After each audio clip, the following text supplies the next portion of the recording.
তোদের পড়াতে গিয়ে আমার মাথা খারাপ হয়ে যাবে। তাহলে আর পড়িয়ে কি লাভ? আমাদের ছুটি দিয়ে দিন, মাঠে গিয়ে বরং ঘুড়ি ওড়াই। কি পণ্ডিত, ছাত্রছাত্রীরা পড়াশোনা কেমন করছে? ওরা পড়াশুনো করে কোথায়? বাড়ি গিয়ে কেউই বই খুলছে না। মানে বই পড়ে না? না, এই যে গুলটেকেই দেখুন, 1 থেকে 50 অবধি মুখস্থ, কিন্তু তারপর বলতে গেলেই হোঁচট খায়। আচ্ছা গুলটে, 51 থেকে বল দেখি। 51, 52, 53, 54, 55, 56, 57, 58, 59, 60, 61। 57, 59, 60, সেগুলো আবার কি? 61 আগে তো 60 হবে। 41 এর আগে যেমন 40 হয়, 31 এর আগে যেমন 30 হয়। তুই কি নতুন করে বই লিখছিস নাকি সংখ্যা আবিষ্কার করছিস? না, বই পড়তে ভালো লাগে না। পণ্ডিত, এদের মা বাবাকে ডেকে বোঝাও, শুধু ঘুরে বেড়ালে চলবে, পড়াশোনা করতে হবে তো। আচ্ছা মহারাজ, আপনি যখন এত করে বলছেন, এবার থেকে আমরা মন দিয়ে পড়াশোনা করব। হ্যাঁ, আর বলিস না, তোদের গিন্নিমা আজকে চুনো মাছের চচ্চড়িটা যা বানিয়েছিল না, আহ, পুরো মাখন। গিন্নিমাতে এতদিন জানতাম সরষের তেল দিয়ে রান্না করতো, এখন কি মাখন দিয়ে রান্না করছেন নাকি? আরে দূর, মাখন দিয়ে রান্না করবে কেন? যাই হোক, বাদ দে। উফ, বিকেল বেলা আমাদের বাড়িতে চলে আসিস, তেলে ভাজা দিয়ে মুড়ি খাবো। আর সাথে একটু পেঁয়াজ কুচি আর শসা থাকলে একেবারে জমে যাবে। এ কি মন্ত্রী, তুমি এখানে দাঁড়িয়ে দাঁড়িয়ে গল্প করছো, কোনো কাজ নেই? রাজসভা তো একটু পরে শুরু হবে, তাই একটু ফাঁকা সময়ে। বুঝেছি। বেশি বকবক না করে রাজসভায় এসো, আজকে একটা গুরুত্বপূর্ণ আলোচনা আছে। ঠিক আছে, আমি আসছি। তাহলে বিকেলে চলে আসিস। হ্যাঁ হ্যাঁ মন্ত্রী মশাই, একদম চিন্তা করবেন না।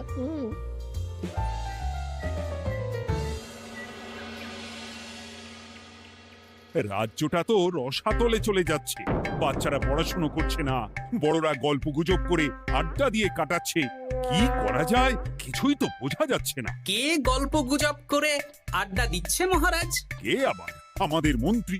আমি নিজের চোখে একটু আগেই দেখলাম, বটা ঘটার সাথে সকাল সকাল গল্প জুড়েছে। তাহলে এটা বোঝা যাচ্ছে যে মন্ত্রী মশাইয়ের তেমন কাজ নেই, আর কাজ যখন নেই তখন মন্ত্রী মশাইকে রাজসভায় রাখারও দরকার নেই। হ্যাঁ মহারাজ, গোপাল এটা ঠিক কথা বলেছে।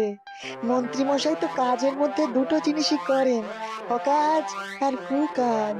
একদম বাজে কথা বলবে না। গোপালের কথা শুনে এখন আমার নিন্দা শুরু করেছো, তাই না? এই থামো থামো থামো থামো, আমাদের রাজ্যের উন্নতির জন্য একটা সমাধান করা দরকার। এই সময় নষ্ট করা বন্ধ করতে হবে। তাহলে মহারাজ, সবাইকে ফাঁকা সময়ে বই পড়তে হবে, পড়াশোনার মধ্যে থাকতে হবে, কারণ জানার কোনো শেষ নেই। তাহলে কি করা যায় বলো তো গোপাল? আমাদের রাজবাড়ির যে গ্রন্থাগার আছে সেটা তো বহু বছর ধরেই বন্ধ, ওটা খোলার ব্যবস্থা করুন মহারাজ। হ্যাঁ মন্ত্রী, তুমি নিজ দায়িত্বে গ্রন্থাগার খোলার ব্যবস্থা করো। অনেক দিন ধরে ধুলো ময়লা জমে আছে, সব পরিষ্কার করবে, আর পরিষ্কার হয়ে গেলে তোমরা সবাই গ্রন্থাগার থেকে বই নিয়ে পড়বে। বেশ। মন্ত্রী মশাই ভালো ভাষার ফেঁসেছেন। হ্যাঁ, জীবনটা তো শুয়ে বসে গুলতানি দিয়ে কাটিয়ে দিচ্ছেন, না হয় একটু কাজ করবেন আর কি। আর হবে না গল্প গুজব, হবে না ঠাট্টা হাসি। গ্রন্থাগার সাফ করতে গিয়ে মন্ত্রীর হবে হাঁচি কাশি। কথাটা বেশ ভালো বলেছে বিজ্ঞানী। ওনার দুটো কাজ, অকাজ আর কুকাজ। সে তো তুমি প্রসঙ্গ আনলে তাই। বেটারা আমাকে নিয়ে রসিকতা করছে। এই গোপালের বড্ড বার বেড়েছে, এমন চাল চালবো যে কেঁদে কুল পাবে না।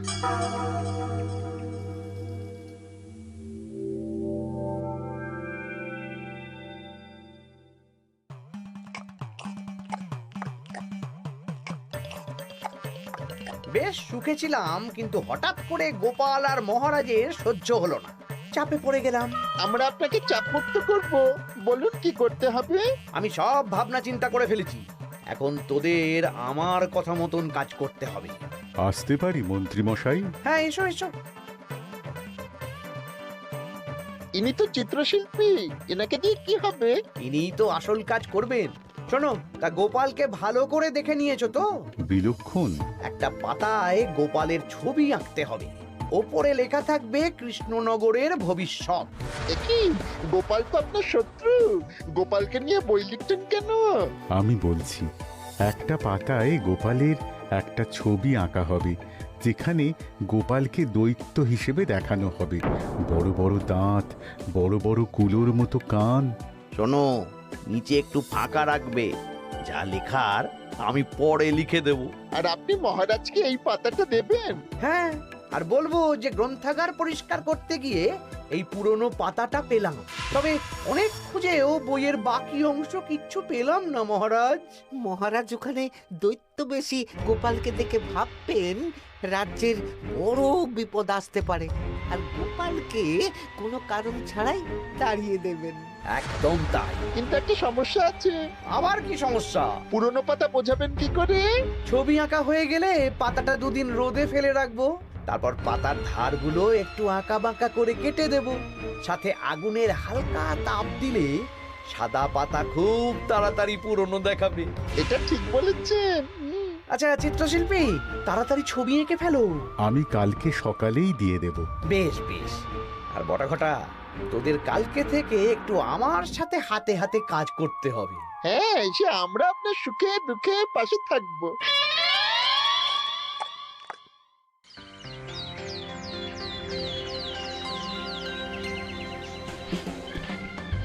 ওপরের তাকগুলো পরিষ্কার কর, ওপরের বইগুলো বড্ড ময়লা।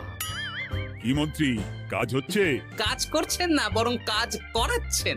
কাজ হওয়া নিয়ে দরকার, সে আমি করি বা অন্য লোক, তাতে কি যায় আসে? যায় আসে মন্ত্রী মশাই। আমাদের এই গ্রন্থাগারে এত দামি দামি প্রাচীন দুষ্প্রাপ্য বই আছে, যদি কোনো বই চুরি হয়ে যায় তার দায় কে নেবে? এটা গোপাল ঠিক বলেছে। আমি তো এখানেই আছি, বটা ঘটা সাহস আছে নাকি বই সরানোর? বেশ, তাহলেই ভালো। চলো গোপাল, পাঠশালায় গিয়ে দেখে আসি আজকে কেমন পড়াশুনো চলছে। গোপাল আমাদের ঘুরিয়ে চোর বললো মন্ত্রী মশাই, আর আপনি প্রতিবাদ করলেন না। প্রতিবাদ কি? গোপালকেই দুদিন পরে রাজ্য থেকে বার করে দেব।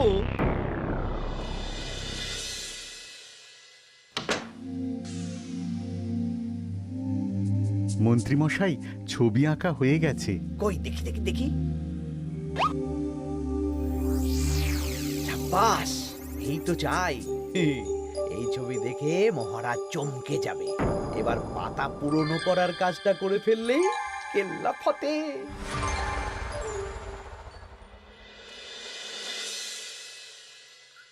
তা মন্ত্রী, গ্রন্থাগার পরিষ্কার করার কাজ শেষ?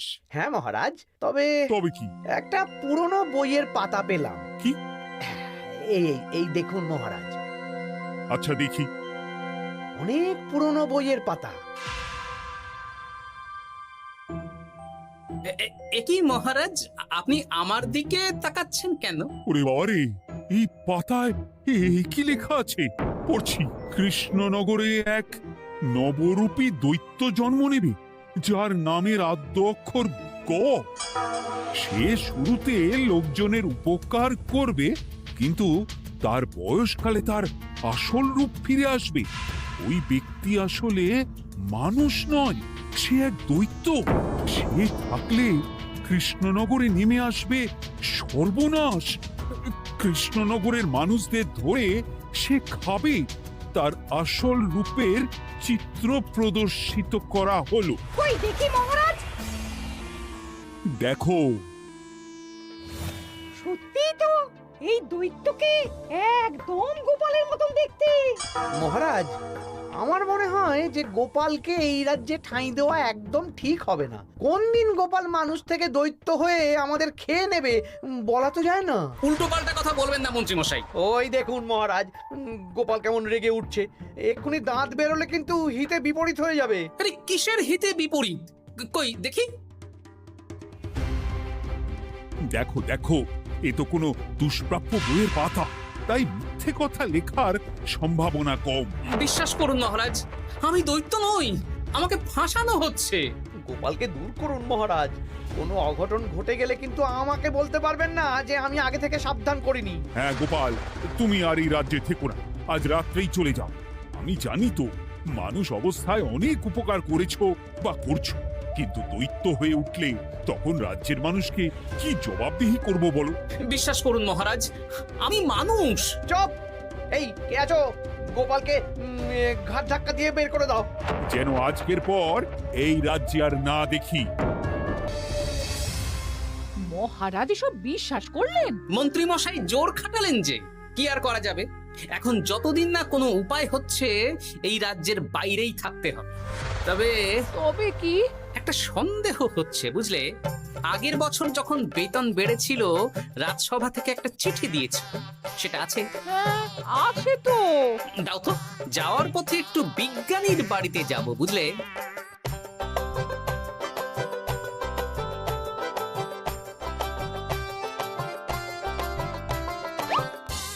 এবার চলো। আমিও বুঝতে পারছি গোপাল, এটা গভীর ষড়যন্ত্র। শোনো, তুমি একটা কাজ করো। ওই পাতার লেখাটা দেখে আমার মনে হলো হাতের লেখাটা খুব চেনা চেনা। তুমি একবার এই চিঠিটার সাথে মিলিয়ে দেখো তো। মন্ত্রী মশাইয়ের হাতে লেখা চিঠি। বেশ, আমি তাহলে কায়দা করে পাতাটা নিয়ে এসে পরীক্ষা করব।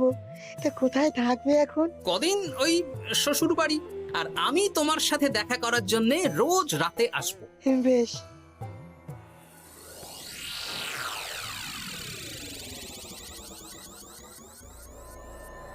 আসতে পারি মহারাজ? বিজ্ঞানী, এসো এসো এসো।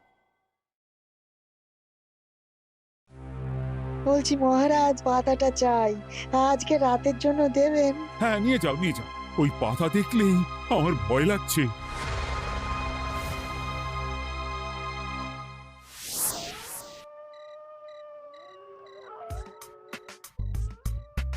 এ তো হাতের লেখা হুবহু এক। হ্যাঁ, একদম মিলে যাচ্ছে। তার মানে এই হাতের লেখা মন্ত্রী মশাইয়ের, আর এই বই রোদে ফেলে রেখে হলুদ করা হয়েছে। আসতে পারি বিজ্ঞানী? এ কি, এ কে তুমি?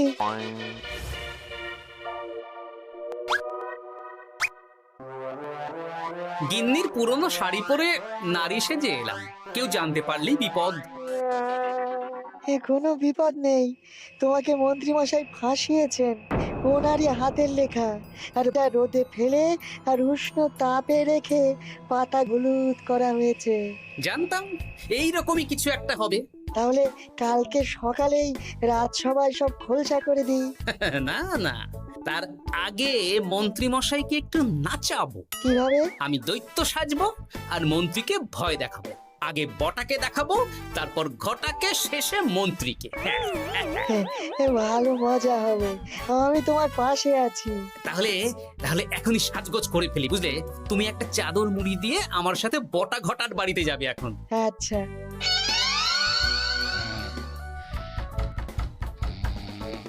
হে, এক ঘটা দেখ না।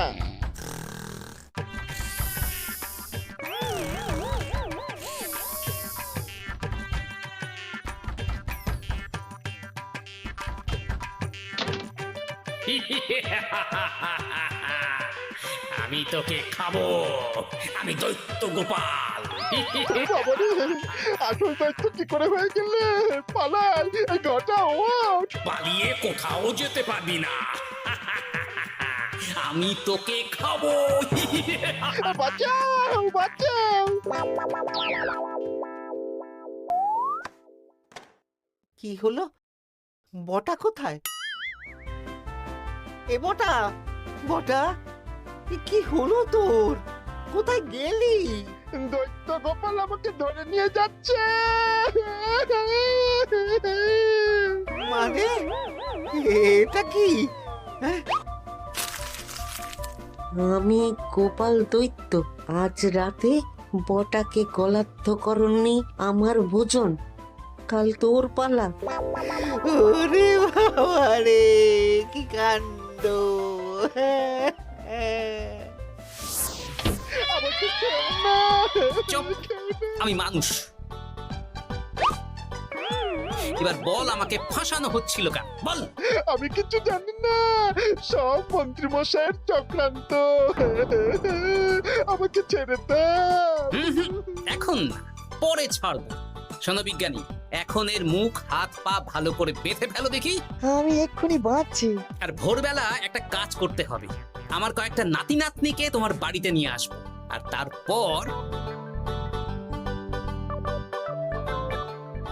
আচ্ছা, আমি এখন চললাম, দরজাটা ভালো করে বন্ধ রেখো।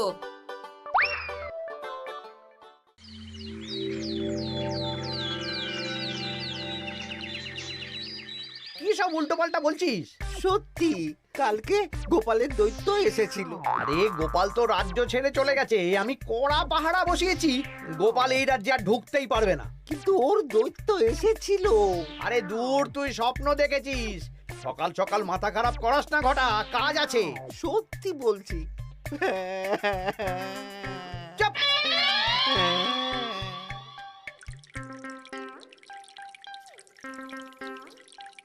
মহারাজ, আমি কানা ঘুষো খবর পেলাম বটাকে গোপাল দৈত্য কালকে রাতে তুলে নিয়ে গেছে। হ্যাঁ, আমিও তো তাই শুনলাম। কি সর্বনেশে দিন এলো! এতদিন তো এই বিপদ ছিল না। কালকে গোপালকে তাড়িয়ে দেওয়ার পরেই গোপাল দৈত্য হয়ে সব শুরু করলো নাকি? আরে দূর দূর, আরে গোপাল দৈত্য হবে কি করে? মানে তুমি তো ওই পাতাটা দেখিয়ে বললে। না মানে আমি বলতে চাইছি যে মহারাজ, গোপাল দৈত্য হয়ে এই রাজ্যে বিপদ আনতে পারে, কিন্তু সেটা তো এই রাজ্যে থাকাকালীন। এখন তো রাজ্যেই নেই, তাহলে আমি তো এর মাথা মুন্ডু কিছুই বুঝতে পারছি না। সর্বনাশ হয়ে গেছে মহারাজ। কি হলো পুটির বাবা? আজ সকালে গোপাল দাদার মতন দেখতে একটা দৈত্য এসেছিল আমাদের বাড়িতে, আর পুটি ট্যাপা পুচকে তুলে নিয়ে গেছে। এবার আমাদের কি হবে মহারাজ? এ কি সর্বনেশে কাণ্ড রে বাবা! দূর, কি সব বলছো? সত্যি পুটির মা সকাল থেকে কাঁদছে, সকাল থেকে। হ্যাঁ, আজকে ওরা তিনজন পাঠশালাতেও আসেনি। এই সেরেছে। মহারাজ, গোপালকে তাড়ানোর পর থেকে তো দেখছি বিপদ শুরু হলো। এতদিন তো কোনো বিপদ ছিল না। সেনাপতি, তুমি তোমার প্রহরীদের নিয়ে গোপাল দৈত্যকে খুঁজে বের করার চেষ্টা করো। আচ্ছা মহারাজ। আর এই যে মন্ত্রী, বলুন মহারাজ। আজ থেকে রাজ্যের সব দোকান, বাজার, হাট অনির্দিষ্ট কালের জন্য বন্ধ থাকবে। সবাই বাড়িতে থাকো, ঢেঁড়া পিটিয়ে দাও।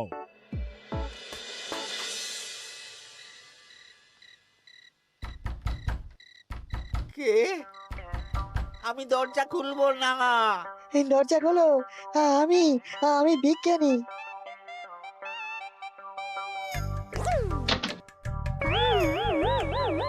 এবার আমি তোকে খাবো। আমাকে ছেড়ে দাও, আমাকে ছেড়ে দাও, ছেড়ে দাও, আমাকে আমাকে ছেড়ে দাও। ছেড়ে না, ছিঁড়ে খাবো।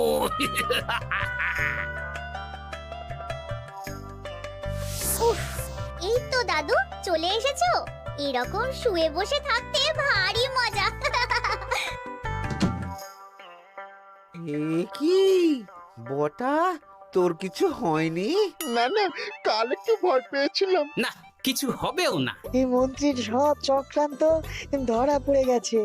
আমি চাইলেই মহারাজের কাছে মন্ত্রীর নিজের হাতের লেখা বইয়ের ব্যাপারে বলতে পারতাম, কিন্তু আমি চাই মন্ত্রী মশাই নিজের মুখে নিজের দোষ স্বীকার করুক।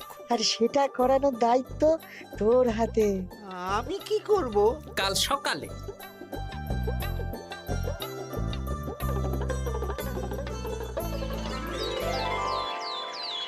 কালকে আবার ঘটাকে তুলে নিয়ে গেছে। ও সেনাপতি, তুমি কি করছো? আমি তো দেখতে পাইনি গোপালকে। দূর! মহারাজ, মহারাজ, কি ঘটা, কি অবস্থা তোর? ও অনেক কষ্টে পালিয়ে এসেছি। গোপাল খেতে গিয়েও খায়নি আমাকে। মানে মানে ও বলছে আপনাকে খেতে চায়। গোপাল কি দৈত্য নাকি যে আমাকে খাবে? হ্যাঁ, ভয়ানক দৈত্য। এই তো আমি পাতাটা এনেছি, দেখো তো একবার। হ্যাঁ হ্যাঁ হ্যাঁ, এইরকম। ওরে বাবা, কি ভয়ানক! এই গোপালটা কি শুরু করেছে বলতো? গোপাল দৈত্য হবে কি করে?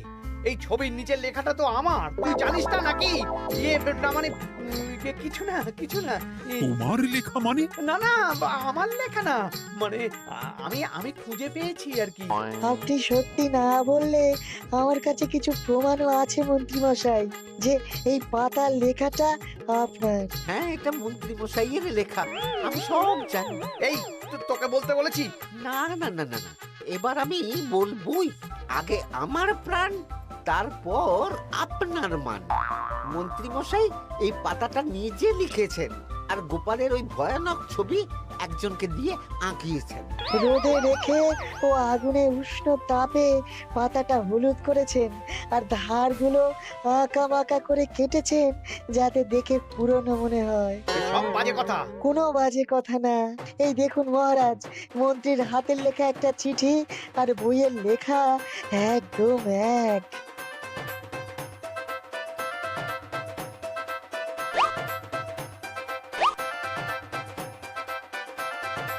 এ কি মন্ত্রী?